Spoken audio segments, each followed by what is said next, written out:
Bonjour à tous, ici Flavio de la Rosa, je suis très content de vous retrouver aujourd'hui pour une nouvelle vidéo. Aujourd'hui, on va s'attaquer à un gros morceau, il s'agit du démontage, du nettoyage et de la restauration de la culasse de cette Moser 1895 Oviedo.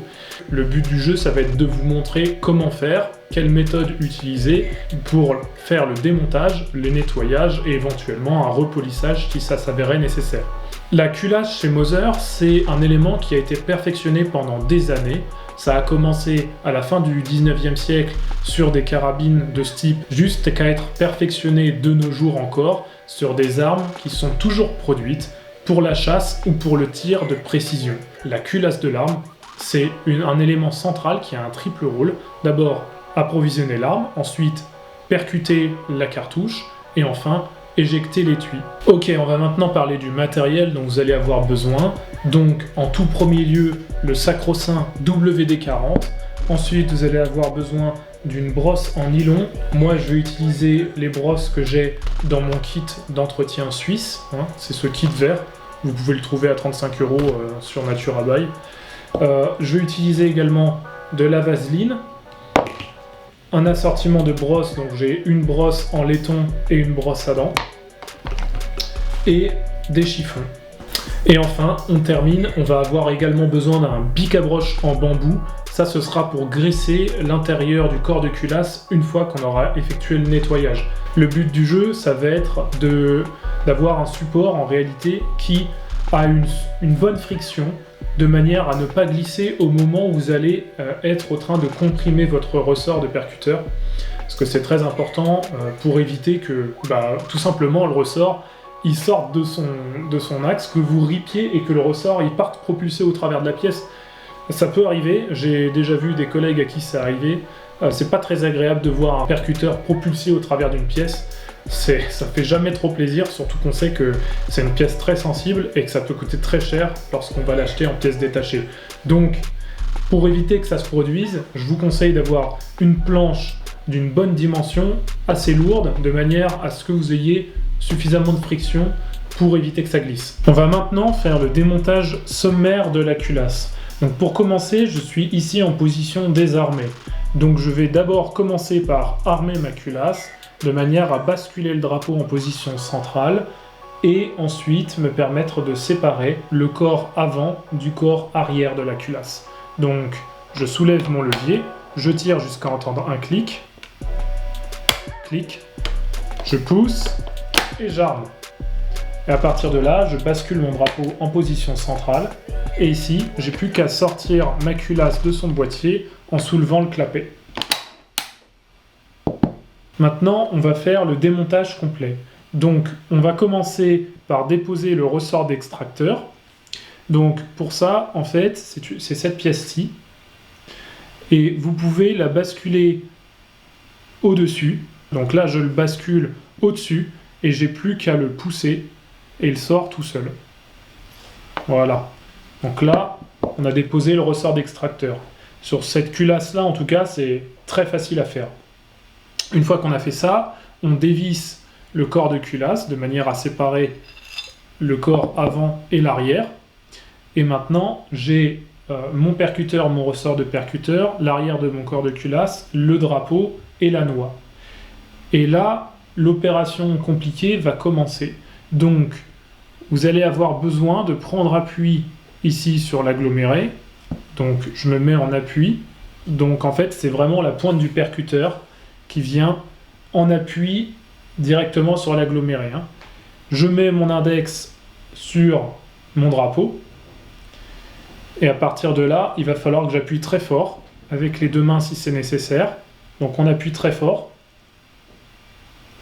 Ensuite, je bascule ma noix de culasse à 90 degrés, ce qui va la libérer. On continue à maintenir et on relâche tout doucement. J'ai plus qu'à enlever les éléments. On vient de faire le démontage de la culasse. Donc j'ai plus qu'à ici enlever mon drapeau. Hop. Et on a tous les éléments déposés. Il faut bien que vous soyez conscient que là, l'opération de comprimer le ressort, ça nécessite beaucoup de force. Hein, c'est pas quelque chose que vous allez faire comme ça en claquant des doigts. Il faut maintenir la position, et c'est ça le plus compliqué. C'est-à-dire que je sais pas exactement combien il y a de kilogrammes de force sur ce ressort, mais il faut quand même réussir à maintenir la position suffisamment longtemps pour vous permettre de basculer la noix de culasse à 90 degrés. Ok, donc maintenant qu'on a tous les éléments déposés et démontés, on va pouvoir effectuer le nettoyage. Et donc, on va tout simplement y aller gaiement au WD-40.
Donc là, je viens de réaliser un nettoyage complet de ma culasse.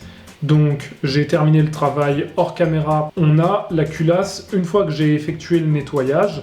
Donc vous voyez, les pièces sont quand même beaucoup plus propres qu'avant.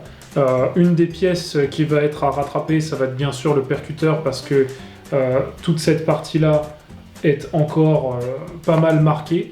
Donc là, on va faire un travail de polissage. On va également faire un travail de polissage sur le corps de la culasse de manière à supprimer les défauts de surface et également sur la boule du levier ici. On va également polir l'axe du drapeau. On va polir aussi le ressort d'extracteur et on va polir l'arrière du corps de culasse de la même manière. La pièce qu'on ne va pas polir par contre, c'est le ressort. Le ressort, on va juste le nettoyer et on va le laisser tel quel. Il n'y a pas besoin de polir ou quoi que ce soit. C'est une pièce, il faut y toucher le moins possible. On peut se permettre de polir les autres pièces, mais le ressort, je préfère ne pas y toucher.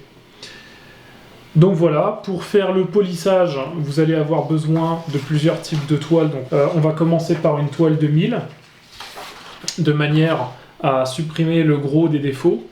C'est une toile qui va avoir tendance à marquer un peu le métal, et ensuite on le rattrapera avec une toile de 2000, et on terminera par une toile de 5000, de manière à faire le polissage. Maintenant, on va faire le remontage de la culasse. Donc pour ça, vous allez avoir besoin de graisser les pièces. Donc moi, j'utilise de la vaseline.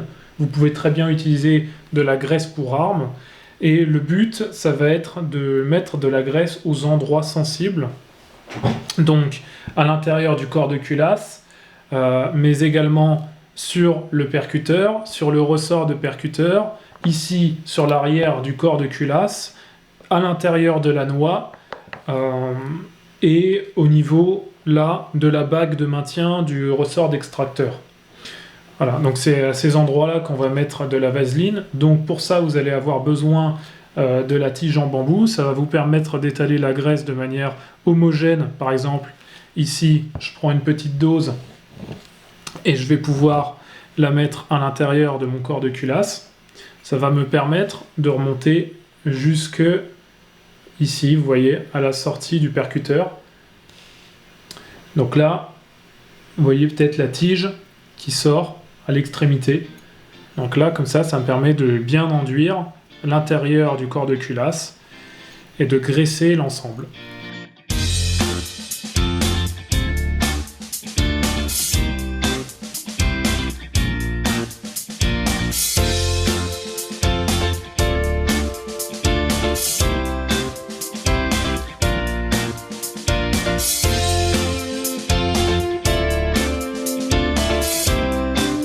Hop, je mets mon drapeau en position et là je vais appuyer fortement de manière à ici insérer ma noix de culasse et la basculer de 90 degrés. Et là, j'ai remonté ma culasse et maintenant j'ai plus qu'à remonter l'avant de mon corps de culasse. Donc là, je vais remettre mon ressort. Vous pouvez également mettre un peu de vaseline au niveau de la bague de maintien là. J'en ai pas mis, mais vous pouvez le faire. Voilà. Enfin, on visse le tout.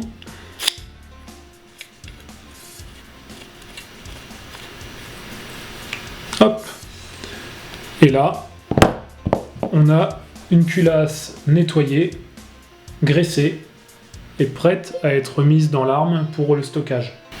Cette vidéo est maintenant terminée, j'espère qu'elle vous a plu. Si c'est le cas, n'hésitez pas à me laisser un petit pouce bleu. Vous pouvez également réagir dans l'espace commentaire et me poser vos questions. J'essaierai d'y répondre de la meilleure des manières. Et on se retrouvera très bientôt pour une nouvelle vidéo. Si vous avez des suggestions, n'hésitez pas également. J'essaierai de faire mes vidéos en fonction de vos envies. Ça me ferait très plaisir de savoir ce qui vous intéresse et on essaiera de couvrir le sujet. À très bientôt, salut!